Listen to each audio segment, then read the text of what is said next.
I want to share a story with you guys that I always remember when the singer-songwriter Ed Sheeran, as he was making his way into fame, an interviewer had asked him about the similarities he had with James Blunt. Now, at the time, James Blunt was another singer-songwriter who was on the top of the charts. And if you guys remember him, he was one of those guys who sang really sad love songs. And Ed Sheeran said that everybody that he was coming up with wanted to be the next James Blunt. But Ed said, I just want to be me. I want to do things my way. Now, today, he is one of the best singer-songwriters I think that we've seen, at least in this generation.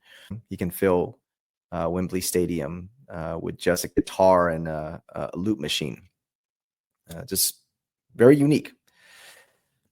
And as a former entertainer, as an illusionist, I understand that it's very tempting to mimic your heroes.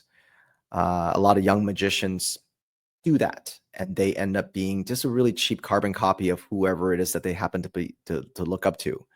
And it's okay.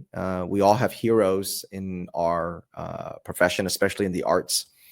And they're supposed to be a stepping stone, not a final destination. And the people who are the most successful in entertainment find their own path. And I share this story because a lot of the things, call it the comments that we hear, both in private and public, is people will give us advice, which we love, by the way. We all love all feedback. But a lot of the advice is, you should do this, or you should do more of this or less of this, or do it this way. And I say to the people who do that, and there's no offense at all, because that's people's genuine opinion about that and how they feel things should be said and presented. I always tell them, that's a great idea. You should do it. And I gotta tell you, I can count with one hand how many people have taken me up on that. Of all the hundreds of comments of private and public, at this point, probably thousands of comments of you should do it like this, I can count on one hand. I don't need all 5 fingers to tell you how many people actually took me up on that. And so I really wanted to come on here and encourage everybody that if you think something should be said or done a certain way, you should absolutely do it. Because nobody in this fight has the final say in anything. They don't have the corner market on anything. And so while you may look up to people that are doing really good work, whoever your person that you're looking up to is, if you really love the way Matt Walsh does his documentary, that's great. I think Matt Walsh is fantastic. I love watching him, but he's very unique to him. His personality and the way he puts out content is very specific to him. And so if you're loud, then be loud. If you're aggressive, then be aggressive. But if you're quiet, then be quiet. Not be quiet as in don't say anything, but put yourself out as somebody who is more quiet. A gentleman that I know, he is just a brilliant guy with data. But if you put him in front of people, he would completely freak out. And in his own words, it would be torture for him to be in front of people. But he is just a brilliant data analyst, and he has been instrumental in crunching these data for us, for a lot of organizations, and we take a lot of his work.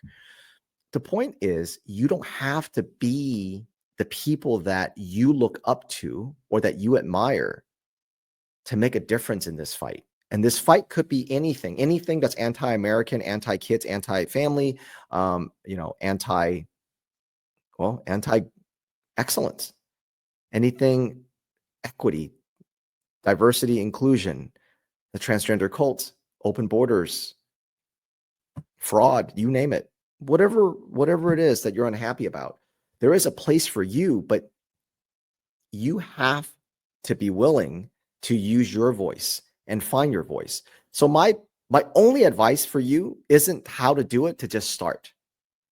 Put a camera in front of your face and start. If that's not what you do, you're a writer, then start something. An X article, a Substack, whatever. It doesn't matter. Just start. And don't compare yourself to the people that you look up to, because that's not fair. If you want to compare yourself to the people that you look up to, it's very unfair to you, because now you're comparing 10, 15 years of work. What you should be doing is comparing yourself to when they started. So for example, if you were going to start a clothing store, you can't compare yourself to Ralph Lauren, the billion-dollar clothing company today. You have to compare yourself to literally Ralph Lauren when he started only selling ties. That's all he sold was ties. So if you want to start a clothing company and you're comparing yourself to an established 30, 40-year-old company, that's not an apples to apples comparison. You would have to go back to when they started and they were 30 days old or 60 days old or 12 months old. So nothing would make me happier than to see more people involved in this fight. You want to take stuff from us? Great. You want to take stuff from other people that you look up to? Great. Take it and then make it your own. Because the way you talk to people, it's going to be different than the way Courage is a Habit and the way Alvin Louis talks to people. And the things that I might say that might turn people off, you will resonate. But if you keep silent and you don't get into this fight, then that's just one more voice that people can't connect to. We just want to see people take action. All right, guys. See you next time.